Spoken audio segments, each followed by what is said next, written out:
Tanghali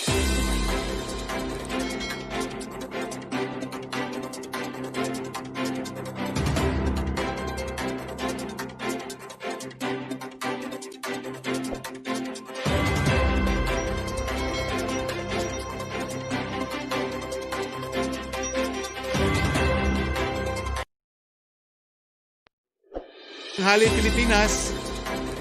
Pag-usapan po natin ngayon ang issue ng budget. May mga nagtatanong kung magpapatawag ba ho ang Malacañang ng isang special session para maiwasan ang delay sa pagpasa ng budget. Nag-issue na po tayo ng statement tungkol rito. No? At ang sabi po natin ay mataas po ang kumpiyansa ng palasyo na may sapat pang panahon para magtapos po ang deliberation, kaya walang dahilan para ito po ay ma-delay. Para mas maunawaan po natin ito, tignan po natin yung dalawang kaso na sinide ko doon sa ating press statement.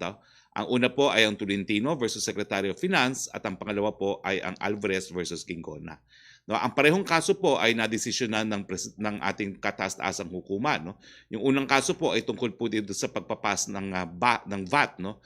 At ang sinasabi nila, hindi daw nasunod yung probisyon ng saligang batas na lahat po ng mga appropriations bill ay dapat nagmumula sa ating Kamara. Ito po yung sabi kasi ng saligang batas, no, na lahat po ng appropriation bill, yung mga revenue at tariff bills at yung mga local bills ay dapat magmula sa House of Representatives at dapat mag-concur o propose ng amendments ang Senado. Ang issue, kinakailangan ba humapasa on third and final reading bago po maka-akto ang Senado? Ang sagot po ng Korte Suprema, hindi. Dahil ang sabi po sa kaso ng Tolentino, kinakailangan lamang na maunang mag-file ng revenue or appropriation bill sa mababang kapulungan.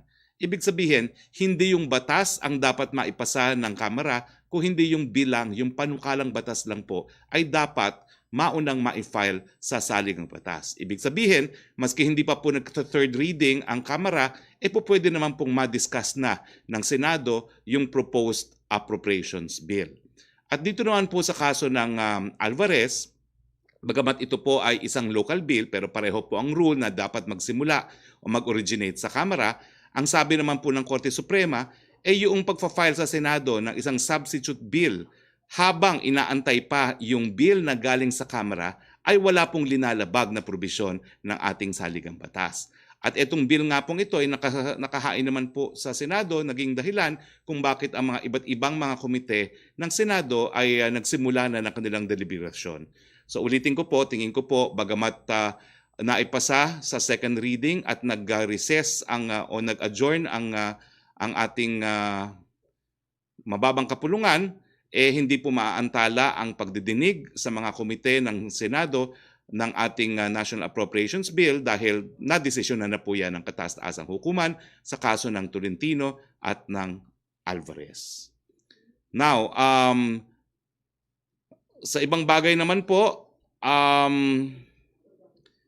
yung kahapon, yung pagtapos po ng panawagan ng ating presidente na dapat mailibre na yung beep card. Yung beep card lang po, hindi po yung pamasahe.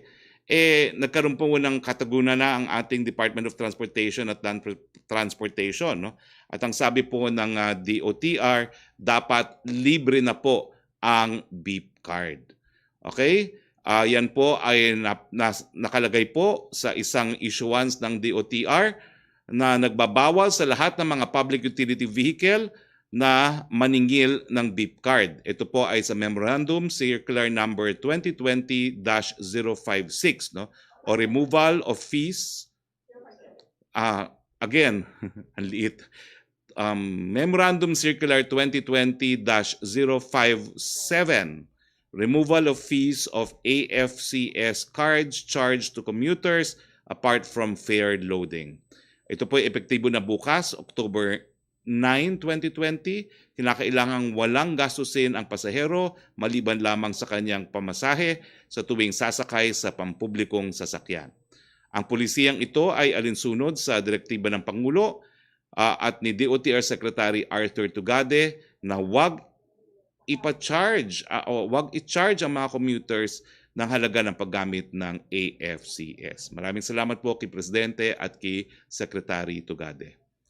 Klaro po yan simula bukas, 9 ng Oktubre, epektibo na po ang kautusan ng DOTR at LTRFB na pinagbabawal ang mga PUV operators o kanilang AFCS providers na maningil ng anumang karagdagang fee or charge sa mga pasahero.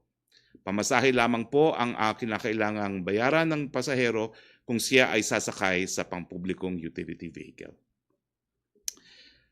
Bigang bahagi naman po ng pagbubukas ng klase sa pampublikong paaralan, naitanong po natin kahapon kay Secretary Liling Briones kung tuloy po yung pagpapatupad ng ating sinulong sa 17th Congress na masustansyang pagkain para sa batang Pilipino. Ito po yung libreng masustansyang pagkain para doon sa mga kulang sa timbang ng mga estudyante sa public schools. Now, ang ating intention po ng ginawa nating batas yan ay dahil nga po napakadaming nagugutom sa ating mga kabataan at importante na mapakain sila kung hindi sa kanilang mga tahanan ay sa eskwelahan. Paano nga ba ngayong walang face-to-face na tinatawag? No?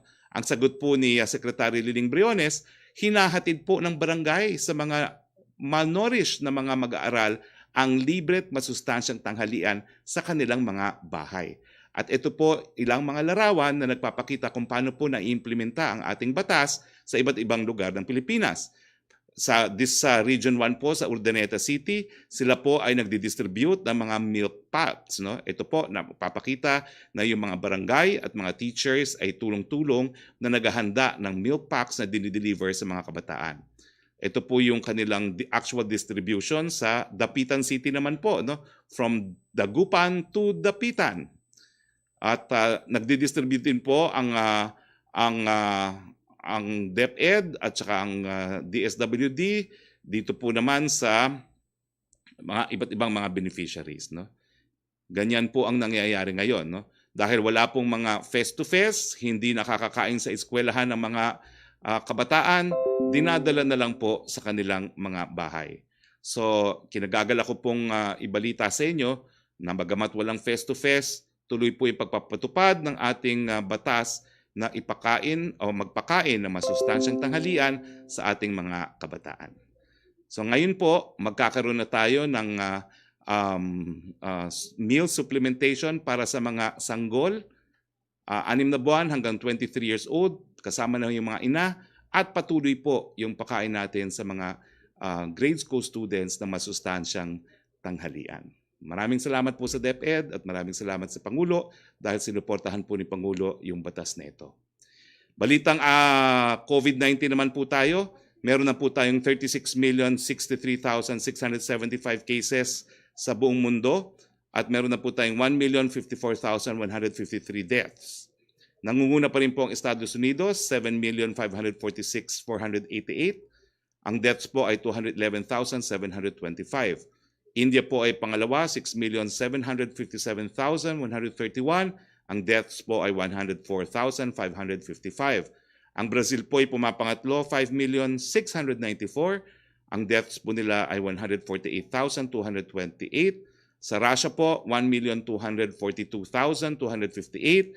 21,000 po, 755 ang mga namatay. Sa Colombia, 877,683. 27,180 po ang namatay. Sa Pilipinas po, nakapag-test na po tayo ng halos 4 na milyong mga Pilipino gamit po ang PCR test. Ang actual numero po ng mga na-test na natin ay 3,737,871. Ito po'y ginawa sa 107 licensed RT-PCR laboratories at 33 licensed gene expert laboratories.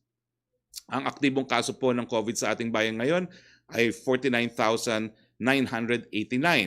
Sa numerong ito, ang asymptomatic po ay 9.4%. Ang mild ay talaga naman pong karamihan, no? 85.9%. Ang severe ay 1.5% at ang critical ay 3.3%. Ang recoveries po natin patuloy na tumataas, 273,723. Ang mga namatay po ay 5,925. Nakikiramay po kami muli. Pagdating naman po sa ating mga critical care utilization rate. Pagdating po sa ICU bed, ang mabuting balita po, 54% pa po ang available. Ang isolation beds po natin, 55% pa ang available. Ang ward beds natin, 50% pa ang available. At ang ventilators ay 77% pa po ang available. So hindi po tayo nasa critical. Okay? Okay. So, dito naman po magtatapos ang ating presentasyon. Kasama po natin ngayon, walang iba kundi ang ating Chief Implementer ng National Task Force on COVID-19, Secretary Galvez. Is Secretary Galvez on the house? Yes, sir. Yes, Spox. Yes, sir. Secretary Galvez, Chief Implementer, nasa na po tayo sa laban natin sa COVID-19? The floor is yours, Secretary. Yes, sir. So on behalf of the National Task Force Against COVID-19, headed by our Chairman, Secretary Delpin Lorenzana, and Vice Chairman, Secretary Eduardo Año, good afternoon po. Today I will be providing you an overview of our National Action Plan Phase 3. During Phase 3, we will be looking forward in sustaining our gains from the previous National Action Plans while providing an equilibrium both on our health safety and economic recovery in the implementation of our National Action Plan.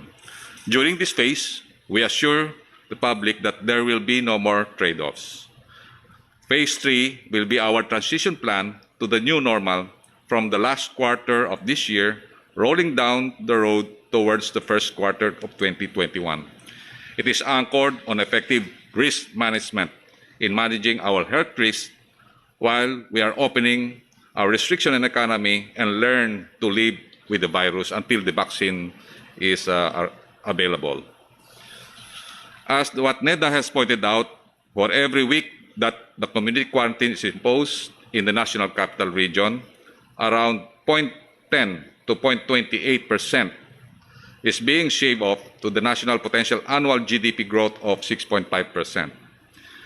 So meaning every 0.1% is equal to 19.5 billion pesos in lost value added, or around 63.4 billion pesos in lost sales. So in order to be able to breathe life in our economy, we need to focus on these key areas. First, we need to further strengthen our prevent, detect, isolate, treat, and recovery strategy, particularly in the prevention and detection side.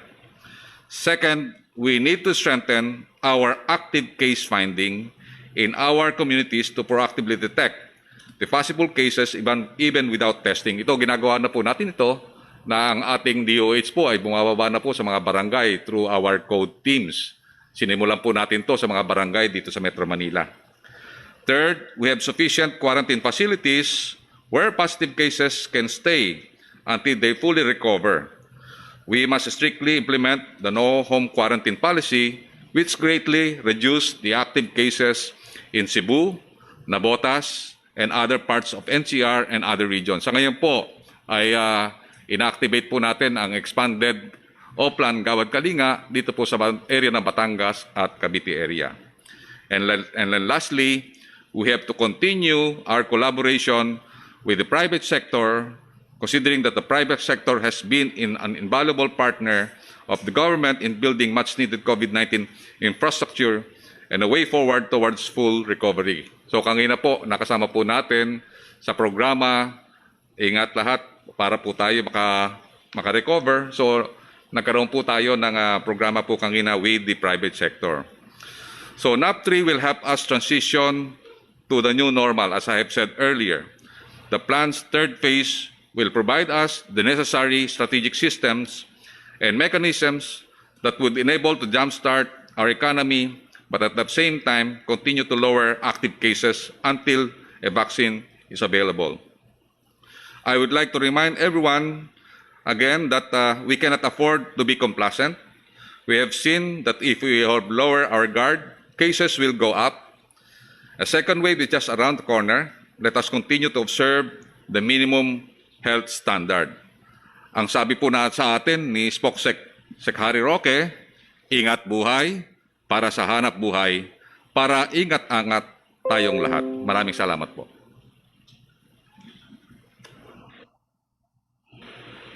Bakit meron pa rin mga nagsasabi na wala daw tayo plano sa COVID-19, no? Pangatlong National Action Plan na po yan, no? So siguro po magbasa-basa ng periodiko, manood ng balita, nang malaman na pangatlo na pong stage o phase ang ating plano laban sa COVID-19. Pumunta na po tayo sa ating open forum with the Malacañang Press Corps. Yusek Roque, please. Yes, good afternoon, Secretary Roque. Good afternoon, Secretary Galvez. Question from John Punsalan of ABS-CBN Online. National Commission of Senior Citizens Chair Attorney Franklin Quijano urged authorities during a briefing to let the elderly go to malls, grocery store from 9 to 11 a.m. for their basic needs. Question, what are the odds that the IATF will allow this, considering that older adults are at greater risk of more serious COVID-19 illness according to the WHO? Unang-una, hindi po pinagbabawalan lumabas ang ating mga seniors para bumili ng kanilang necessities. Pwede po silang pumunta sa mga malls, sa groceries, kahit anong oras. So, hindi ko po maintindihan kung bakit kinakailangan aproban pa yan ng IATF. Never po natin silang pinagbawal na lumabas para po sa kanilang basic necessities. Opo. How does the palace feel about this, considering that Filipinos have been on lockdown for about half a year and yet they are still afraid to go out? How do we allay their fears? Well, kaya nga po si Presidente sa kauna-unahang pagkakataon pumayag na umapir sa isang komersyal, no? Na ang mensahe po ay ingat buhay para sa hanap buhay. Matatagalan pa po siguro talaga itong COVID-19, pero ganun pa man, alam na natin ang anyo ng sakit nito. Alam natin na po pwede nating maiwasan ang sakit nito sa pamamagitan ng mananatiling malusog at sabi nga po ni Presidente, mask, hugas, iwas. So wag po natin kakalimutan yan. At kapag tayo naman po ay nagmask, hugas, iwas at nanatiling malusog, natutulog ng tama, kumakain ng masustansya, tayo naman po ay makakaiwas sa sakit na yan para tayo po ay maghanap buhay. Hanggang hindi po naalis ang takot sa mga puso natin, hindi po magiging normal ang ating mga buhay dahil habang hindi tayo naghahanap buhay, wala talaga tayong ikabubuhay. Opo, Secretary, yung basis lang po ng question ni Jam dun sa una niyang tanong, kasi daw po a recent SWS survey found out that most of Filipinos find it risky to go to the market and to their workplace because they might catch COVID-19. Yung po nga third question niya, how do we plan to rescue the economy if people are afraid to even go to their workplace and buy their basic needs from their local palengke? Well, kasama na po dyan yung ating strategic communication plan na ingat buhay nga po para sa hanap buhay, no? Medyo naantala lang po yung pag-release ng pondo, kaya umaasa tayo ngayon sa pag-i-air ng ad na yan sa mga libreng spots na binibigay po ng KBP, no? At nagpapasalamat po kami sa lahat ng miyembro ng KBP dahil wala pa pong bayad, ine-air na nila. Pero ginagawa naman po ng paraan na mapabilis yung pag-release ng public funds para ma-air na yung ad na yan. At samantala po ang PTV4, ine-air na po yan, ine-air din natin yan dito sa ating press briefing, no? Pero ang mensahe po, nanggagaling na po yan kay Presidente. Si Presidente na po ang nagsasabi sa taong bayan. Kinakailangan po pag-ingatan ng ating mga buhay para tayo maghanap buhay, mask, hugas, iwas. Thank you, Secretary. Joyce Balancho, please. Thank you, Yusek.